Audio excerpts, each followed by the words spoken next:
Shadows, shadows. Hey, good morning. And it is Mother's Day here in the States. Happy Mother's Day to all those people out there who are moms and to their mom's mom and future moms. And may they be having an enjoyable day.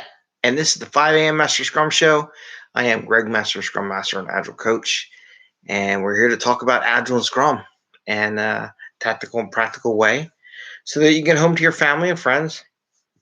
Maybe spend some time, celebrate some Mother's Day activities, and have a good time. Have some fun along the way.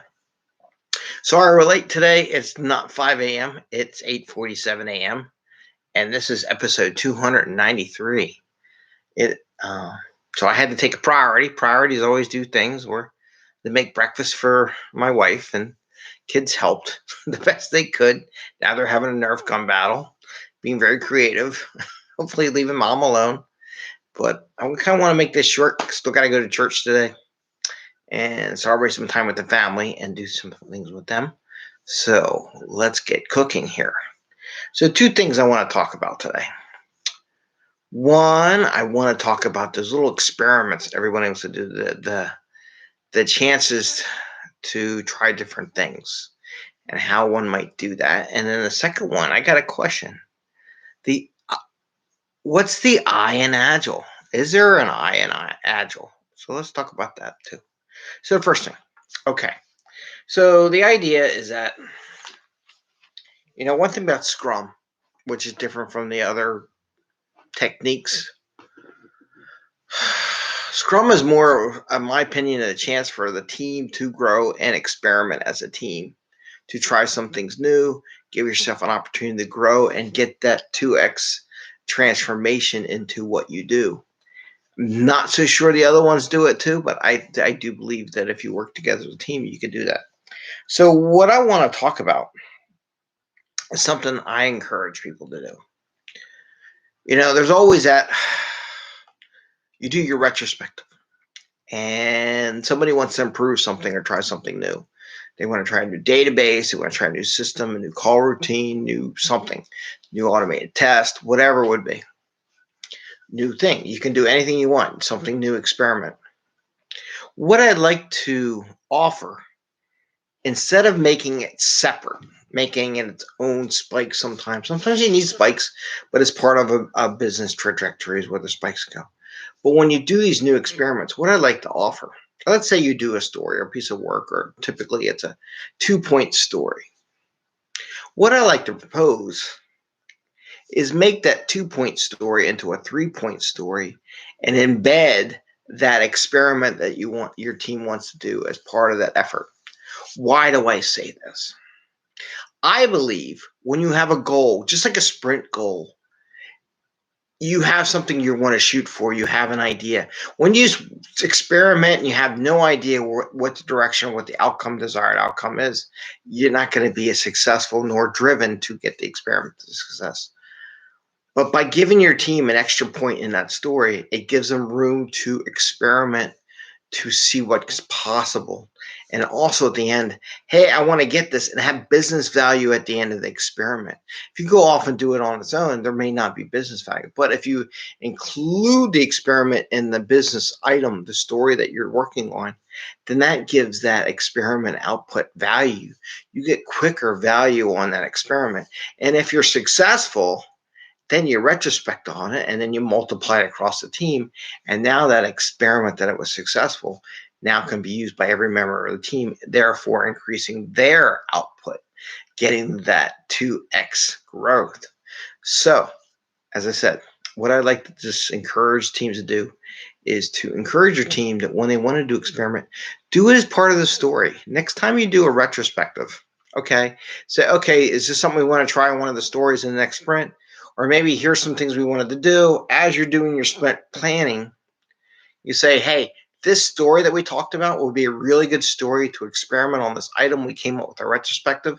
So can we take this one story, bump it up a point? If it was a 2-point, make it a 3-point. If it was a 1-point, make it a 2-point. If it was a 3-point, make it a 5-point story, right? And then grow that story a little bit. Give yourself some room to use that story to validate your experiment idea. I think your team will be much more happy and get more productive out of the experiment. So that's one thing. And we have a, what are you doing? Can you open this? Do I have to do it right now? Can I do it in a second? Okay, yeah, I can do it in a second. He says he can take a second without destroying the world. So anyway, so that was my idea about taking those experiments, embedding them into the stories, up in the story points, so your team has a goal associated with what they're doing. The last thing was something commenting on LinkedIn, just reaching out across the globe and talking to people and chatting and seeing ideas and things that people put out. And one of the things was, what I wrote was, is it Agile? This is the I in Agile. Is there I in Agile? Are we Agile if Agile is only one person? Can you really truly be Agile? Because the thing was a mindset. There was a question about being mindset, and someone made a point about mindset, and I was looking at Wikipedia, and they said mindset, thought processes and all that for one or a group of people. But I'm wondering, are we really Agile without a group of people? I can be Agile by myself, but if I don't help the other 10 people be Agile, then am I really doing anything? I don't think so. And what I thought about, I see all these people saying, I did this, I do that, or there's only one person pushing this thing, but nobody else is doing it. If nobody else is doing it, you're never Agile. You can say you're being Agile, or you're doing Agile, or you implemented Agile, but are you really Agile without a group of people? And I think that's where Scrum is that Agile part. It's a team. It's a group of people. And I don't think you can be Agile without a group of people.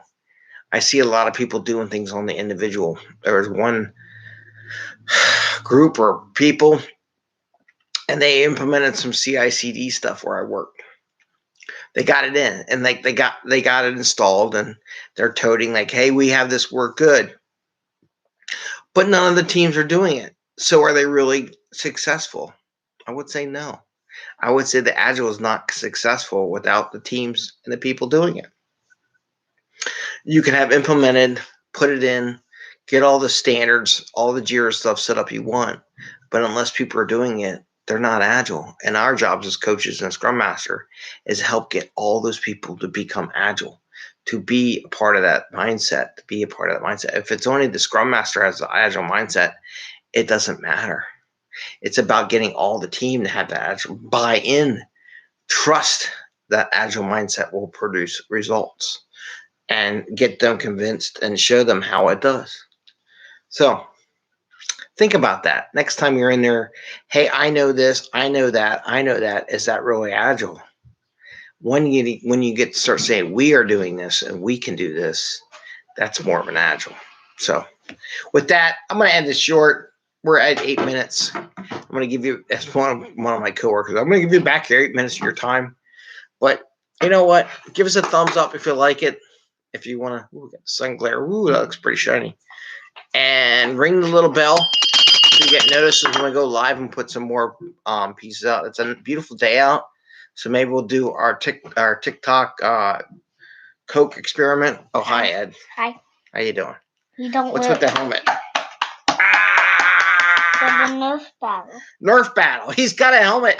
He's got a helmet for a Nerf battle. You don't need the lights. I don't need the lights. You got a light. You got to light the sunlight. You got a light, and you're not wasting any energy. Okay. Did you say Happy Mother's Day to Mom? Yeah. Okay. Was it a good Mother's Day? Yeah. Did she enjoy her breakfast? Mm-hmm. Okay, she did. Well, that's the plus up, right? Thumbs up on Mother's Day. To all the moms out there, we wish you a happy Mother's Day, and may your families be healthy and safe, and know that we love you. So take care, and see you tomorrow. Tomorrow's Monday, another day, work week. Right, Ed? Yeah. You got to go to school Monday. Oh. It's homeschool. Homeschool. Daddy school. You don't have to. Yeah, but Dad's the teacher on Monday. Yeah. Oh, yeah. Did you hear that, everybody? Anyway, have a great day. Take care. Enjoy your weekend if you got it left. If you're already on Monday on the other side of the planet, good luck on that first Monday after a holiday and Mother's Day and stuff like that. Take care. Bye. Bye.